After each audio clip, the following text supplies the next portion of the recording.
So I'm looking here at a visualization you did about drought in the United States over the last 20 or so years. Maybe if one of you, whoever wants to jump in, can kind of just walk us through what it is and explain the idea behind the data visualization here. Georgios? Cédric? Okay. So this is something we are, I guess, both pretty proud of. Definitely one of my highlights from last year, or the highlight in data viz context. So this is the drought visualization we pitched to the Scientific American. The pitch itself was more on tree mortality, actually, but now we're just talking about drought patterns. And what you see here is the screenshot of the online version, which looks almost the same as the print version. There are more red bar plots below that if David scrolls down a bit later. But we have first the overview map where we see the climatic hubs. So we also had a look at different spatial aggregation of the data, and that's what the one we found most interesting and also the best in terms of spacing. So we decided to have these small overview map for everyone who's maybe not so familiar with these climatic hubs and does my state belong to it, or maybe they are from Europe or Asia and don't know about it. And then we have these many small multiples below that. So each column is one of the climatic hubs, and each row is 1 year. And then each bar, or these are stacked bars, inside each of the small rectangles is 1 week per year. So we see here basically 20 years times, now I need to guess how many climate hubs there were, times 52 or sometimes 53 years, and then the 5 different categories of drought which we see on the top, like the ranging from abnormally dry to exceptionally dry. And the main point here was to really give an overview of the history of the drought patterns. I think it's not something very super uncommon, like showing the data this way, but we tried many different things. And actually this was, quite successful in telling the stories or showing the big picture, and then with the annotation telling a story of why there was a drought going on and in this area, but not in another. Well, the one thing I'll say, I mean, we said this before, but like the annotations were done after the fact. In other words, not in R, but everything else was made in R, correct? By the way, I just saw that I have the print one here, so not sure how much you can see. But nice. The printed version. Cool. I see. So it looks like the online version, they're only 4 columns. It's responsive, I think, even depending if you're on mobile, it's even less, I think, and depending if you maybe have a 4K screen, maybe it's more. I don't know at which they what's the limit, but I think it's responsive. Yeah. First question: you actually did this in R Markdown, not in R. I'm curious about your choice to do that because I typically think of. I mean, I think a lot of people think of R Markdown as like, if your ultimate output is, a report or something like that, but ultimately what you produced was I think it was an SVG, right, that you shared with them. So anyway, I'm just curious why you chose to work in R Markdown versus an R script file. I think that's my turn, Georgios. Because Georgios usually works. I'm not sure if it's still the case, but back then you definitely were working in R scripts only. And I also know that you were like, I don't need RMDs. During that time, I definitely was only using RMDs for almost all of my work. I mean, just drafting quick things, but usually if I really was doing analysis, or every of my Tidy Tuesday contributions, for example, is also in R Markdown. What I really like about it in the Tidy Tuesday or in general in the context is that I have this HTML, so even if the code might not work anymore, I can see what the code has produced by looking at the HTML. Usually I knit it to HTML.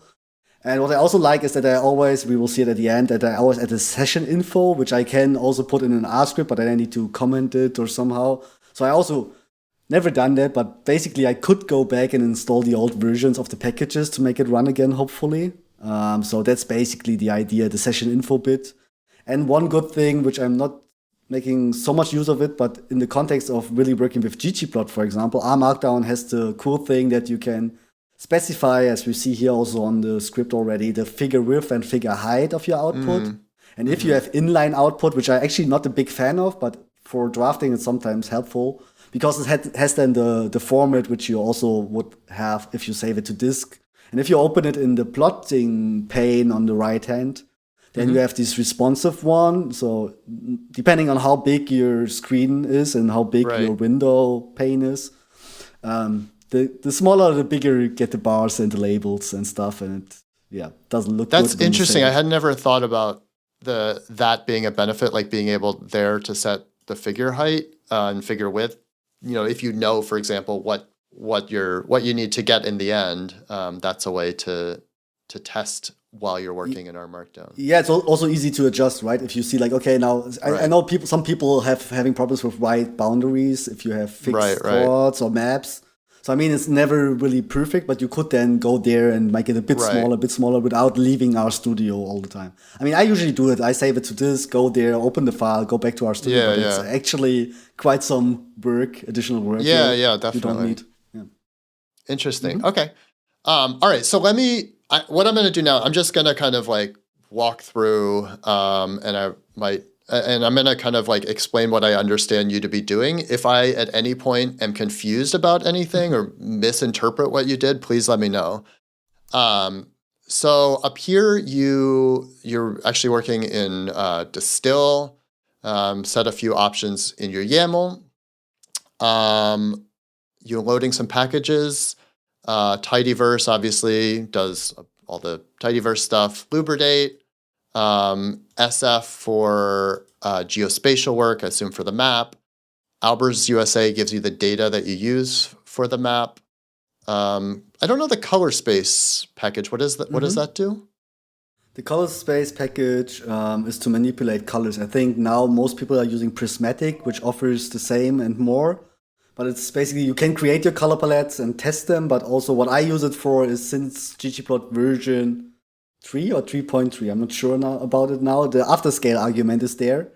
And with the afterscale argument, you can basically use the same color palette, but turn it a bit, lighter or darker. So what we see, if we have a look later at the bars again, you will see that it's hardly visible, but the outline of each bar is a bit darker than the filling. So basically what we did is, we will see it then, that the filling has the same color and the outline, and we darken it later. Yeah. And you use color space to do that, you're saying? Yeah, that was color space. Interesting. What about shades? I don't know that package either. I'm wondering about it actually as well, because I never heard about it. So I guess it's Georgios' part. I don't remember either. Sorry. All right. Well, we'll figure it out. We'll find that. Yeah. Yeah, that happens to me all the time, where I load a package and then later don't use it. So, okay. So then, let me run down to here so I get access to all my packages. So it looks like you're creating a vector of grays that you're then using to create another vector of gray. I assume these are gray colors that you're going to use later on in your data visualization. Gray 0, gray 60, 40, etc.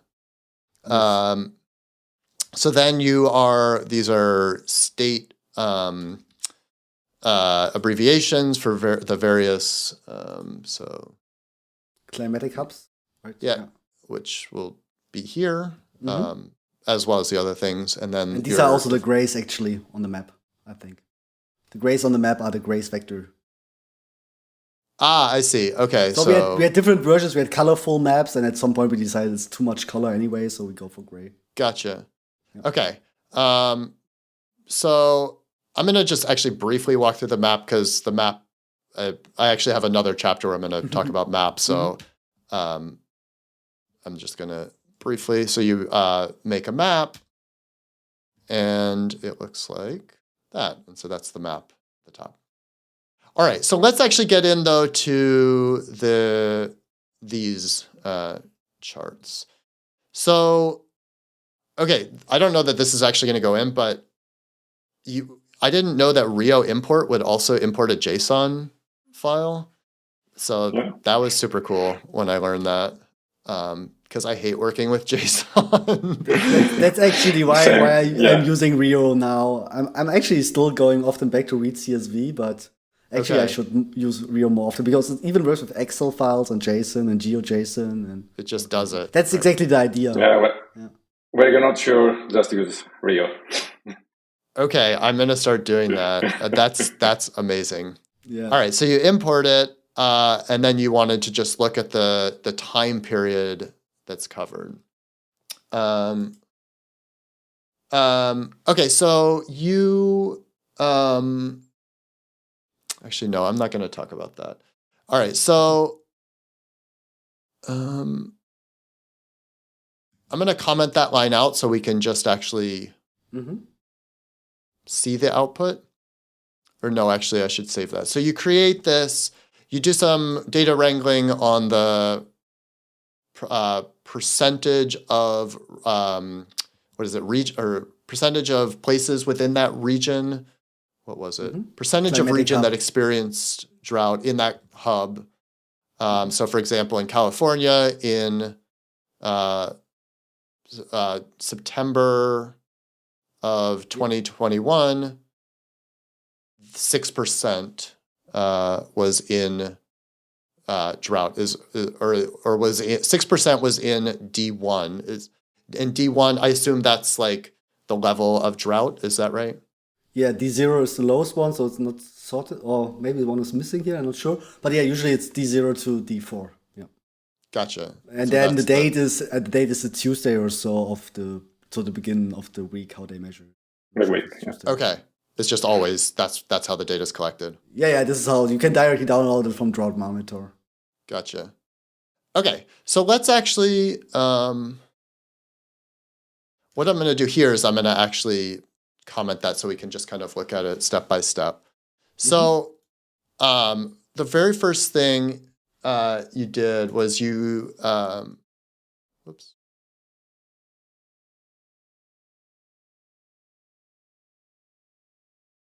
Do something wrong? Does it take a second? It takes often. ggplot takes pretty long or R in general when you're sharing your screen. I mean, maybe you should know from your workshops, or is it not usually? For me, it's always. No, I got a new computer. For me, it's always taking very long. Fast. Oh, okay. All right. Well, let me then do this. So,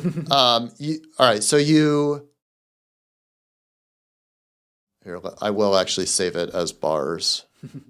So instead of walking through it step by step, what I'm going to actually do is show the whole thing and then ask you a few specific things about this, because I can always go back and like on my own walk through some things.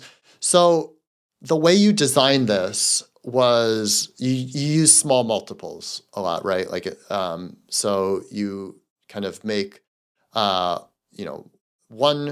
one chart. I mean, the way I describe small multiples to people who are starting out is basically making one chart, but then saying, and that's this line here, line 144, we want to facet it. So you, on your rows, you have the year, and then in your columns, you have the climactic hub. Talk to me about why you took that approach, and if you looked at any other approaches, and why you thought this was a good way to show this. So now from a database perspective more. Yeah, I mean, as mentioned, we definitely have several approaches. But I think even in the first pitch, it was already a facet. I think it was more the idea of comparing, as mentioned, several variables, not only drought, to focus on the general changes and the effect on plants and trees. So, I mean, it felt very intuitive, kind of, because you have that many data points. You could for sure go for lines, but that would be just a mess here. But we definitely also had some only map approaches, either completely spatial or aggregated something. We used also some other chart types, but mostly also with facets. We also used geofacets, correct, Georgios? I think so, yeah. Yeah. So these are spatial arrangements, so basically the different states of the US. Yeah, so we tried several things. So the state level was not that insightful. And yeah, also, I mean, this is a print version in the end, so we had one page, Right. and we kind of like had to find a way how to show a lot of information on not so much space. And I think facets in this way work very well. Yeah. Yeah, that makes sense. I mean, we about are thinking. Yeah. Sorry, everyone. Now, Georgios. I'm just going to add that it made sense. Like if you see at the columns, if you look at the columns, it's like from west to the east. So especially, it felt also natural to have it this way. I didn't even pick up on that one. We ordered it. Right. So I think That we were makes looking. sense. What I wanted to say, we were also looking at just one level of facet, basically. So one per year, or one per state, or something like that. Region. Yeah. But in the end, we thought like showing everything. We were also kind of like just showing California, or I don't remember which one. We were also thinking just showing one region. And then we were also going in with the help of our editor, deciding on that, what's the best. And we decided for everyone. And because there were so many different trends in different areas, we didn't want to focus on one area. Yeah. Got you. That makes sense. Talk to me about the color choice that you made. So you use, let me find that right here. These lines, you use Viridi's, the Rocket palette. So talk to me about why you used the Viridi's Rocket palette to make this visualization. Georgios, do you want? I think it was my decision finally, but I don't want to talk a lot. So we definitely tried several ones. So I think the red, so we were also thinking about, so the red I think is very intuitive again and emotionally connected to heat. So this was basically a no-brainer. We also definitely had non-red colors, and we also decided to have here a bit of purple and brownish orange colors here, so have it not all red. And the Rocket one was a good choice for that. So we also had some red orange color palette sequential ones, which just was a bit too much. And especially also to see like these heavy exceptional and extreme drought areas, giving it a bit darker color and not just the same hue was, I guess, a good idea. About the emotion, I mean, droughts are extreme and exceptional and severe, so these are risky. So I think it's also fine with having this red warning color here, and at the same time it means heat. So I think there are many matching ones. Maybe some note on the coding end. Yeah, it's from the Veritas package. It's a quite recent new palette, so I think this was also something I was playing, or I'm still playing a lot with these colors, which are just new. And from the code, and we also adjusted the end and begin of it so that we made sure that they don't get too dark, but also not too light. So we were playing around also a lot with the background of the back. So if we have a dark background or light background, we were going forward and back with this. So that's what you did here on this line, where you said beginning 0.17 and end 0.97. So in other words, here, let me even, like if I did that and run that, like let's actually take a look. To see what that looks like. Yeah, I think especially, so you see it's almost, or it's black. It's black. It's black. And also the light ones are almost a gray. It's a bit of warm gray in the back, so this was a bit too hard to see.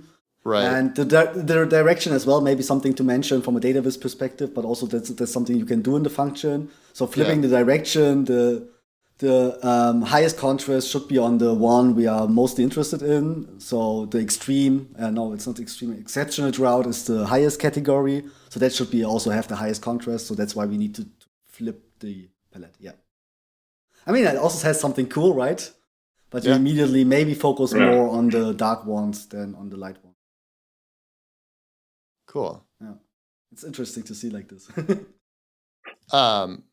Whoops. Oh no. It's just a file. Okay. Cool. Yeah, I didn't actually know that palette. I mean, I've seen like Magma and Plasma or whatever the ones that everybody uses are. There are three new ones, actually also rainbow ones. So as you mentioned, rainbow maybe. So I don't. I hopefully people don't use rainbow here because it's actually something we need true sequential for. But I know maps, especially maps, have a lot of rainbow or I don't know, lab images and medical images. But there's also an improved rainbow version in the Veritas now, which is called Turbo, which is not perfect. Oh, interesting. I didn't know that. Mm-hmm. Can you actually show me where was the point? So we were talking before about what was the package? Color space, and you were talking about the grays. Yeah. Where is that? That's in the scale function. No, it actually should be in the call function, GM call. Yeah, there it is, line 140. I see.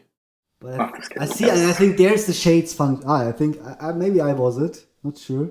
So the shade, the add mix function is from the shades package. I think the shades also works with colors, but I can't recall it, so I wouldn't even know about it anymore. But well, here, let me run this again because I think I'm not exactly clear what it did. First of all, I've never seen that, but I'm not exactly clear what that did. So, like, just looking at this, what does that do to this? I think it's a minor thing. Yeah, Georgios. I think you blend it in some other color, right? So yeah, there are different things now. The add mix is blending two colors. Maybe you even brought it. I don't know. Then the color space allows us to change the color to a bit darker and a bit lighter. Now you see it if you zoom in. You see that each bar has a tiny outline, which gives it a bit more. I don't know, like. Yeah, feel like it doesn't look just like plain. It looks more haptic, maybe, and also gives you a bit an idea where does the week end and where does the next week start. So it's hardly visible in the print, but that's basically the idea. And the after scale allows you to manipulate. There's an after stats function. There's an after scale function, and allows you to, after the colors have already been applied, to manipulate them. Oh, interesting. So you could turn them all darker or desaturate them also. Or you can basically make a sister color palette which is based on the original one. So this allows me first to kind of like use just the color or just the fill to use it for both color and fill. So I have a color scale open. So if I need another color palette, I can even use it for fill and colors at the same time. So I have more flexibility in terms of colors. One thing to note actually is that because it's after scale, it changes after it has been mapped. So the legend, for example, stays the same. So this is something you need to keep an eye on. If you're going too wild and then it might be off with the legend, as a side note for everyone who wants to try that. Yeah, interesting. Yeah, I've never seen that before. Because I remember we tried with outlines, no outlines, and when we had a solid color, even though it was very, very thin, it really looked heavy because there are so many bars. True. And I mean, with a dark gray or something, or just a red outline, Yeah, and that trick with afterscale that Cédric was using, and I learned it from you, Cédric. I mean, it works pretty well in that case, I think, because you can see the definition of every bar. But it's not really. Yeah, that's just too much. And with I think we had dark ones, but then it's just the filling is gone. Right. And then you also, I mean, the idea was to have this shading from light to dark colors, that you don't look too much on the D0 and D1 categories. But if you have black outlines surrounding, then you directly look at it again. Yeah, of course. So this was the idea. And the afterscale, as mentioned, is pretty new. Now it's also not that new anymore. But when I saw it the first time, I was like, why should I, ever need it? And now I use it all the time. I think I just learned about it. I also don't do it correctly. I think you even need to combine it with a stage function. So I just saw it somewhere. Because it drops a warning that you're overriding the color scale or fill scale. Yeah. That's really interesting. So that's such a great example of a kind of very small thing that makes a big difference in the end, right? Like the difference between what we're looking at now compared to what you ended up doing is huge. So it's a great example of like a small tweak that makes a big difference. Let me ask you about something else. So I'm going to actually pop over here. So you have on your chart on the right side, you have the scale there with those tick marks.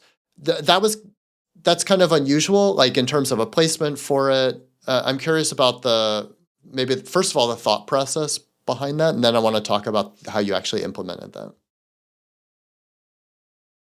Yeah, I don't. I don't remember exactly how we decided to move it to the right side, but I guess we did it because we already have had the gears on the left side, and we maybe thought that it would be too crowded if we had the labels and the tick marks on the same side.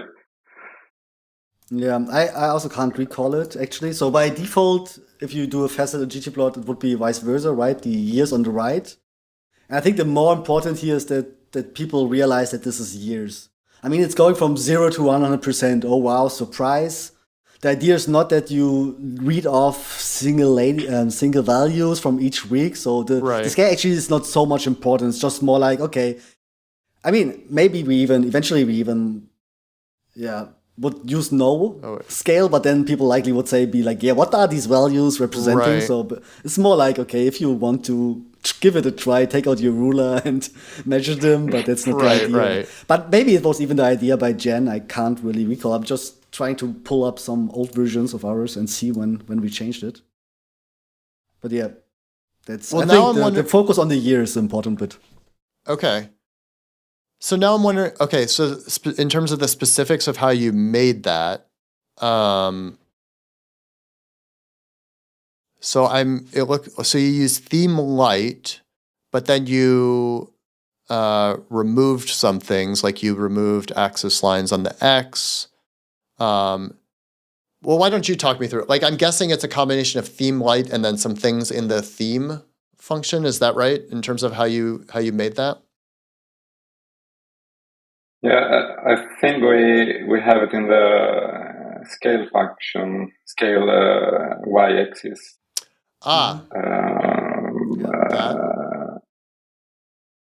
There, yeah, position equals right, yeah. I see. So instead of having it on the left, like, so if I remove that, for example, instead of having it on the left, like it would be by default, you added that. Yeah, now it mixes up, I think, with the strip text facet layer. Gotcha. That's the idea, I see. And I mean, you can move them to the right then and the little gear to the left, but it still looks a bit off. I just had a look at our first drawings, and I think I started with horizon charts. That was the initial idea. I also shared some on Twitter from some of the work in progress. And there makes no sense to have a scale. I think that's why we just adjusted it. And I just found one draft by Jen where we were having like scale bars for each of the facets, but this was just too much. In other words, having this like here and here and here. Yeah. Gotcha. And I think the idea also to label just one scale was by the Scientific American team. If I recall. Right. Well, that actually brings me on to kind of my last question. You produce like 95% of this in R, and then it looks like the annotations were added, and I know that was done by the folks at Scientific American. Talk about in which cases you choose to do all of your work in R, and when you decide, you know what, it's better that I open up Illustrator or maybe Paint, Cédric, or some external tool. How do you make that decision? Yeah, I think in this context, so basically we did even get closer to the original design than they asked us to. So we changed the color fonts for the legend. They didn't ask us. This is just their set. I mean, I wouldn't aim for this kind of heavy light blue here. Mm-hmm. But that's their style guide. They also used non-tabular numbers for the years, where Georgios and I was a bit upset of. But this is just how they always look like. I think it's not in the online version, but at least in the print version. In that particular case here, I mean, they didn't ask, so I think we were pretty happy because making annotations in the facet is pretty difficult. I would even say it's not possible in the sense that we have, at least not with standard ggplot code, so you really need to combine different things. And because the problem is that each of these like year hub combinations is one single tiny plot. Mm-hmm. And if you really want to draw across them and then drop text outside, this really gets complicated. I mean, sure, it might be somehow doable, but for me, it's now really the time effort and if it's needed. So I touched up on this on the beginning. Like if I have a pipeline which goes from data to the product and there's no one involved at some point, then I need something which is fully reproducible and automated. But in that case, it's for one occasion. And also, I mean, they came that we didn't even know that they have a different version online. And I mean, then they even needed to adjust that. So actually, it would be very cool to see how they did it. I'm a bit curious. And next time I pitch something, I definitely will going to ask them if I can be part of that process. And yeah, in general, so now for Tidy Tuesday, I mean, that's the challenge, right? But that's also at least why I stopped doing Tidy Tuesday most of my time. Because at some point it just went crazy because I want to use lots of annotation because I think that's the best you can do to guide readers, to tell your story, to have a modern way of creating a data visualization, but it takes time to move these all to the correct position. Also fonts getting better, but working with fonts, it's still sometimes can be tedious, and it's just really something you need to spend a lot of time. So now in the client context, or also for some challenges, for the current 30-day chart challenge, for example, I just be much faster if I go then to Figma. For me, it's now Figma, not Paint anymore. And I just place them with drag and drop. But that's for the one case. So if you do it once, right? And then I also have this like, oh, wow, I forgot about it. Oh, whoa, there was one data point not correct. And then it's really like, if I spent already 3 hours in Figma and then I need to adjust that, that's kind of like, how do I do that now? And if it's just about labels, you can copy paste it. But if you really like, I grouped it, I have 20,000 points and I grouped them together in the SVG and then I changed the outline and I don't know how to deal with this. And this is really where I kind of like get scared when I'm working in Figma. I'm like, gosh, why have I done that? But at the same time, it also saves me a lot of time. And I also enjoy it as a designer, being able to move things around quickly and to see how it looks like. Yeah. It's also something without going back to the code, going to the visual, going to the code. So just constantly looking at the visual overall piece might be also something which is important at some point. Yeah. What about you, Georgios? But for you, when you are making something in R, how do you decide when to bail on R and when to bring in Figma or something else? Yeah, it's a very easy decision. I never bail on R. Oh, wow. Because, I mean, it's not the funniest part, the annotation stuff, because as Cédric said, it's very tedious and it takes time, and you don't have that much control over that much stuff. But I mean, I like having everything in my script. Actually, I don't like switching. I mean, I've been using Figma for the past month, but I find this freedom that Figma gives you. For example, it can be a problem if you have too much freedom. So I like the constraints of using R. So,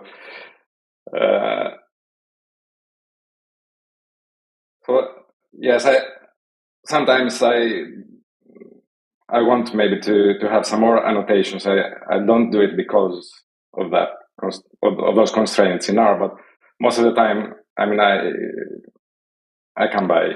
So. Yeah, well, that's interesting because before you talked about how much you like the flexibility of R and how it lets you do all sorts of different things, and now we've come full circle, and you've said that you like the the constraints that R puts on you. So I can agree on that, but I can also easily get lost for hours just picking colors or fixing tiny things with ggplot. But it might be true that in the end you're not faster because then you're spending your time with other things. But that's definitely something for Tidy Tuesday, for example, that I want to do like something. And then it's placing the text, but also researching the text. And then if you change it, then it gets problematic. So I did once, for example, a cheetah map, where at the end I decided to just flip the text, which would be super easy in any vector program, but was kind of like 2, 3, 4 hours maybe, because I also had to adjust the spacing of the lines and really to move it and it doesn't cross any important features of the map. And it was crazy, lots of work. And yeah, I'm not sure if I'm ever going to do this again if I don't have to. Just well, for fun. You probably learned along the way. Yeah, but really with the Tidy Tuesday, it was really like that. We get more and more complex, and we were kind of like fighting, Georgios and I and a few others, and not fighting, but kind of always trying to be more creative and being more crazy with ggplot. And I really enjoy that still, but I mean, in the end, it was really like spending, I don't know, 2 to 6 hours just moving around boxes with text, which is just kind of, if you have a family and you have a day job, which is at some point not feasible anymore, or at least not very clever. Great. Well, is there anything I haven't asked you about, either on this visualization or kind of data viz in general, that you think would be interesting to talk about?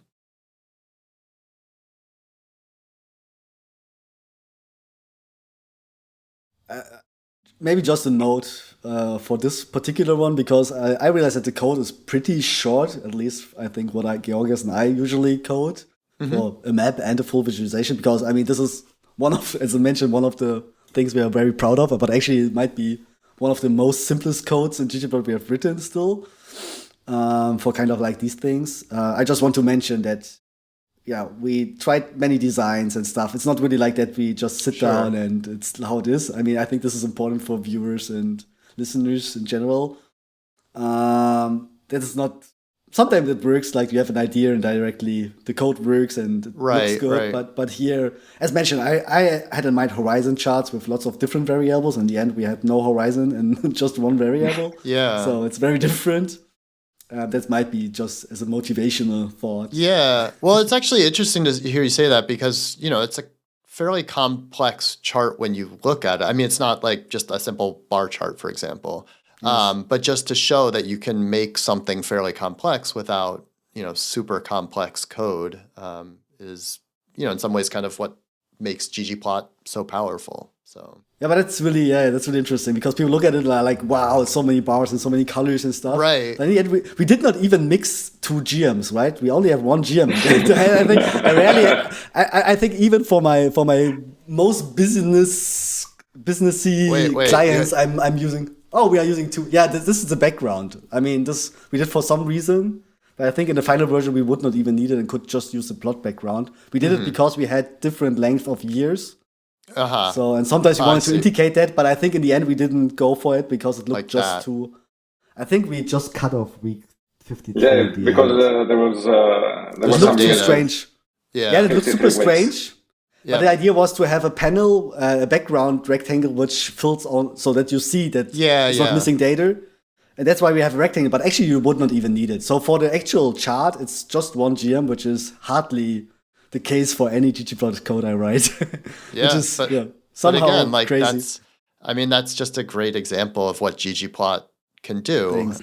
All right. Well, Cédric, Georgios, thanks again for taking the time to chat and share the work that you've done here and all the data viz work that you do. I appreciate it. Yeah, looking forward to everything you're doing with the others. Thanks for the invitation. Well, thanks for having us, and it's been really cool. Yeah, great.